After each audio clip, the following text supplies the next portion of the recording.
wondering why there are a lot of papers sticking around my shelf, right? This is what we call as label. Yes, the one we've seen a lot in the product, but it is also used for person, and yes, it is very normal. Nowadays, labeling starts to hijack the society and it's getting out of hand. For example, label like an introvert or extrovert, or the fact that you are gender neutral, non-binary, gay, lesbians, and there are many other examples of it in this era. When I was 15, MBTI personality test became very popular. So me and my friend decided to try it, and the results came out saying I was ANFP, which stands for extroverted, intuitive, feeling, and perceiving, same as Helena Bonham Carter and Robin Williams. For almost 2 years, I kept thinking about the label a lot, because these quick online tests, whether MBTI or any other similar test, really give such a big impact to our mind, despite only taking minutes to complete.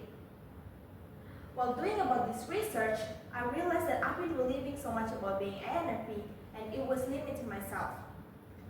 I felt pressure to be cheerful and energetic all the time. Now, before we go further to talk about labeling, let me make it clear for you about what labeling is. Labeling theory was developed by sociologists who explained that people often behave according to the identity society gives to them. Howard Solbaker in the 1960s expanded this idea in his book called Outsiders. He argued that when someone is labeled as deviant, they may internalize that label and start to creating a self-fulfilling prophecy, which their behavior starts to match the label. Becker wrote, "The deviant is one to whom that label has been successfully applied. Deviant behavior is behavior that people so label." In other words, instead of asking why someone breaks the rules, we should pay attention what happened after they did. Besides labeling through societies, we also got labeling through political and economic sides. Like a few years ago, in 2017, there is an ethnic cleansing going on in Myanmar. That the Rohingya Muslims are targeted and driven out of Myanmar. Armies are killing, raping, and burning thousands of homes and families. It's a terrible action, all because they believe that the Rohingya make those people stateless. The other example of political labeling can be seen how countries describe one another.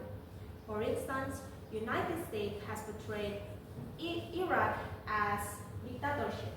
China has labeled Uyghur as separatists.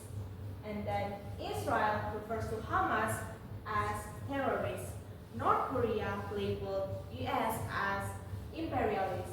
Last one, Russia has labeled Ukraine's government as Nazis.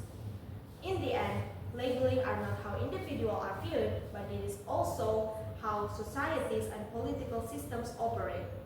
Throughout history, labels have shaped public opinion and have affected relationships between groups and nations. This work can simplify the complex realities and influence the group, and also the people are understood.